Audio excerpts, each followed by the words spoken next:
Hi friends, मैं हूं doctor Brajesh और एक नई न्यूज़ आई है। जो लोग क्वारंटाइन में रहते हुए थक जाते हैं, जिन लोगों को 14 दिन का जो क्लासिकल ड्यूरेशन दिया गया है क्वारंटाइन पीरियड के लिए, उनके लिए अच्छी न्यूज़ ये है कि सीडीसी मतलब कि centre for disease control and prevention from United states ने दो ऑप्शन और निकाले हैं कि अगर आप चाहें तो उस के ऑप्शन के अंदर आप अपना क्वारंटाइन का पीरियड 14 दिन से आप 7 दिन या 10 दिन भी कर सकते हैं।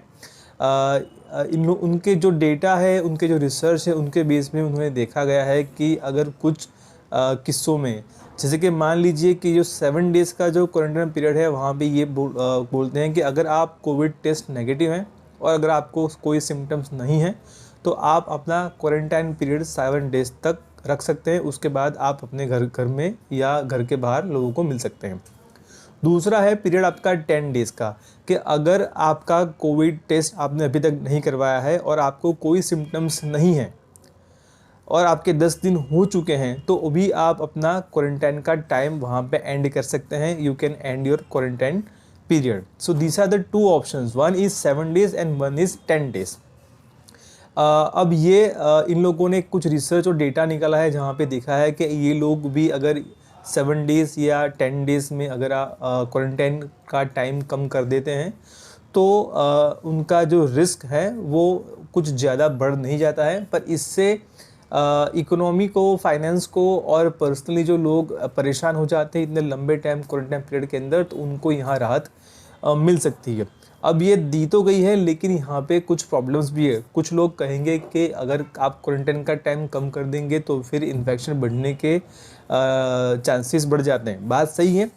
आप 14 दिन का जो टाइम है उससे बजाय अगर आप 7 दिन या 10 दिन के अंदर आप क्वारंटाइन कम करते हो तो कुछ चांसेस तो बढ़ जाते हैं कि आप दूसरों को कोविड का इन्फेक्शन फैला सकते हैं। इसे कहते हैं रेसिडुअल रिस्क। और ये कितना है तो इसका भी कैलकुलेशन यहाँ पे किया जा चुका है। अगर आप 7 डेज़ का देखे जाए तो अगर आप 7 डेज़ क्वारंटाइन रहते हो तो आपका रेसिडुअल रिस्क रह जाता है आपका 5%, जो बढ़ के अपर लिमिट उसके 12% भी हो सकता है। और अगर आप 10 दिन का मान के चलते हैं क्वारंटाइन का पीरियड आपका, अगर आप 10 दिन में उसको एंड कर देते हैं तो आपका रेसिडुअल रिस्क रहता है 1%, जो उसकी अपर लिमिट है 10%। तो दोस्तों प्रैक्टिकली अगर देखा जाए तो अगर आपका 10 डेज़ में बंद करने के बाद आपका रेसिडुअल रिस्क मतलब दूसरों को फैलाने की क्षमता अगर आप 1% ही है तो प्रैक्टिकली ये एक्सेप्टेबल है। और इससे फ़ायदा क्या होता है कि जो लोग 14 दिन तक अपने आप को क्वारंटाइन करना मुश्किल समझते हैं, कई लोग तो 14 दिन पूरे भी नहीं करते हैं और बीच में उसको ख़त्म कर देते हैं और दूसरों को, लोगों को मिलना जुलना शुरू कर देते हैं। तो अगर ऐसे लोग ज़्यादा अच्छी तरह से उसका पूरा टाइम क्वारंटाइन का पूरा करेंगे तो they become more compliant, whether it's 7 days for them और whether it's 10 days for them then classical 14 days of quarantine period.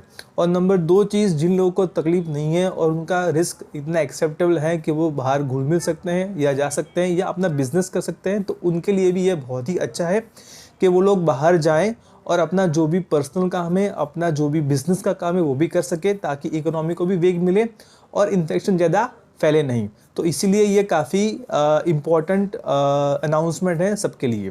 Thank you.